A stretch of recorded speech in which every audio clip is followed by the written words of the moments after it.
एक धनवान आदमी एक पेड़ पे पत्थर मार रहा था, मगर वो उस पेड़ पे मौजूद फलों को लग नहीं रहे थे। उसका निशाना चूक रहा था।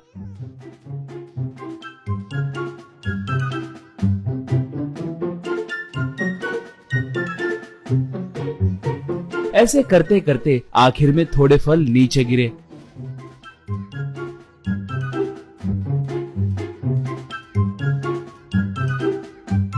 उन्हें उठाकर वो आदमी घर को निकला।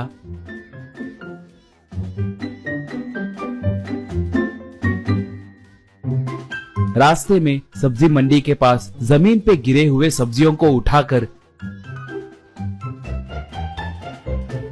घर आकर पत्नी को दिया तो पत्नी, चीची आप कब बदलेंगे जी? आपकी कंजूसी की हद नहीं है क्या? इतने पैसे है ना, ऐसे चोरी करके फल लाना, सब्जियों को उठा के लाना जरूरी है क्या? छी, तुम्हारे वजह से गांव में हमारी इज्जत जा रही है। बोली वो तब।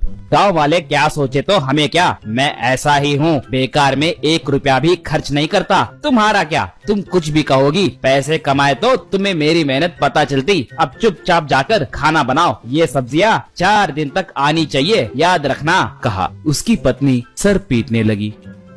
उसका नाम कमलेश था। सब उसे कंजूस कमलेश कहकर बुलाते थे। उसकी कंजूसी की मिसाल बहुत थे। एसी की हवा खाने के लिए एटीएम को जाना, पड़ोस घर से दूध का पैकेट और मुर्गियां चुराना,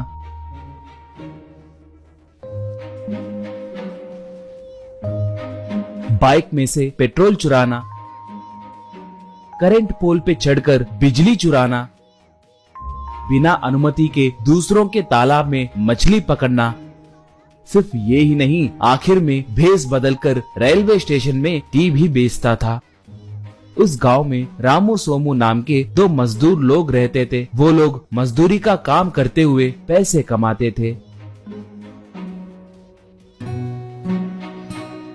एक बार कमलेश उन दोनों को बुलाकर, भाई हमारे कुएं में से कचरा साफ करना है, उसके लिए 1000 रुपए दूंगा, कहा। रामू तब, सिर्फ 1000 रुपए बहुत कम है जी, कहा। कमलेश तब, भाई आपका मजूरी कितना है मैं अच्छे से जानता हूँ, 1000 रुपए उससे ज्यादा है ना, एक बार सोच के बोलिए, मुझे कोई जल्दी नहीं है, कहा। सोमू तब, ठीक है जी, 1000 के लिए मान रहे हैं, कहा।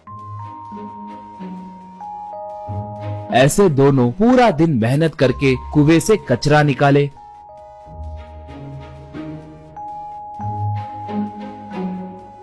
कुएं में का पानी बहुत साफ दिखाई दे रहा था। कमलेश उन्हें 1 रुपया दिया। रामू तब, ये क्या जी, 1000 देंगे बोलकर सिर्फ 1 रुपया दिए, कहा। कमलेश तब, 1000 रुपए दूंगा कहा था, मगर कब और कहाँ पर दूंगा ये नहीं कहा ना, और तुमने भी नहीं पूछा। 1 दिन में 1 रुपया के हिसाब से 1000 दिन दूंगा। अगर 1 दिन भी आकर लेना भूल गए तो उसके बाद मैं बाकी के पैसे नहीं दूंगा, ये शर्त है, कहा। उन दोनों को उसके धोखे के बारे में समझ आ गया। उसे अच्छे से सबक सिखाना है कहकर दोनों ने निर्णय लिया। वो दोनों तुरंत उस गांव में मौजूद उनके दोस्त नटराज वालों से जाकर मिले। वो सब नाटक कलाकार थे। उनकी बात सुनकर नटराज वालों को बहुत गुस्सा आया। नटराज तब, उसे सबक सिखाने का आइडिया मेरे पास है, कल ही हमारा नाटक शुरू करेंगे, कहा। अगले दिन कमलेश एक पेड़ के पास फल तोड़ने के लिए आया। उस पेड़ के पीछे 2 लोग बात करने लगे थे। वो दोनों भेष बदले हुए नटराज और उसके दोस्त थे। नटराज एक डॉन के भेष में था, उसका दोस्त उसका असिस्टेंट बना था।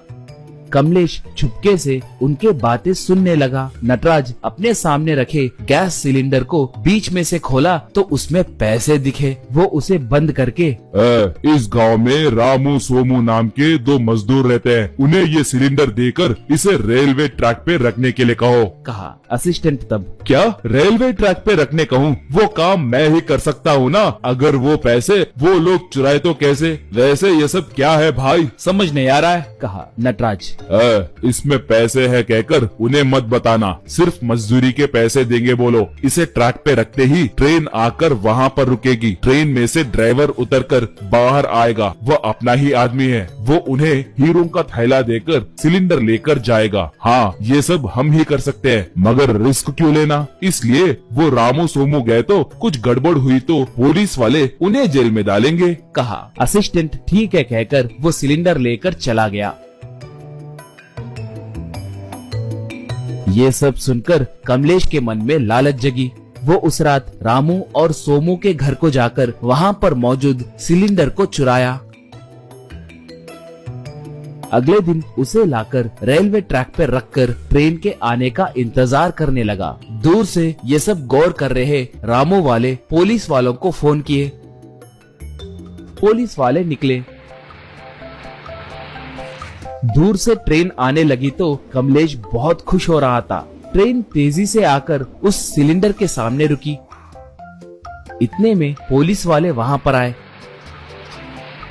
ट्रेन में से ड्राइवर, टीसी और यात्री भी उतरे। कमलेश तब, ए ड्राइवर, जल्दी जल्दी हीरो की थैली मुझे देकर ये सिलेंडर ले जाओ, कहा। ड्राइवर उसे एक खींच के मारकर, पागल कहीं के, कौन हो रे तुम, ट्रेन को एक्सीडेंट करवा के लोगों को मारने देखे, कहा। पुलिस और यात्री मिलकर उसे खूब पीटे। कमलेश तब, बाप रे, मुझे मत मारो, मुझे मत मारो, मैं कुछ नहीं जानता, बात ये है कि, कहकर पूरी बात बताया।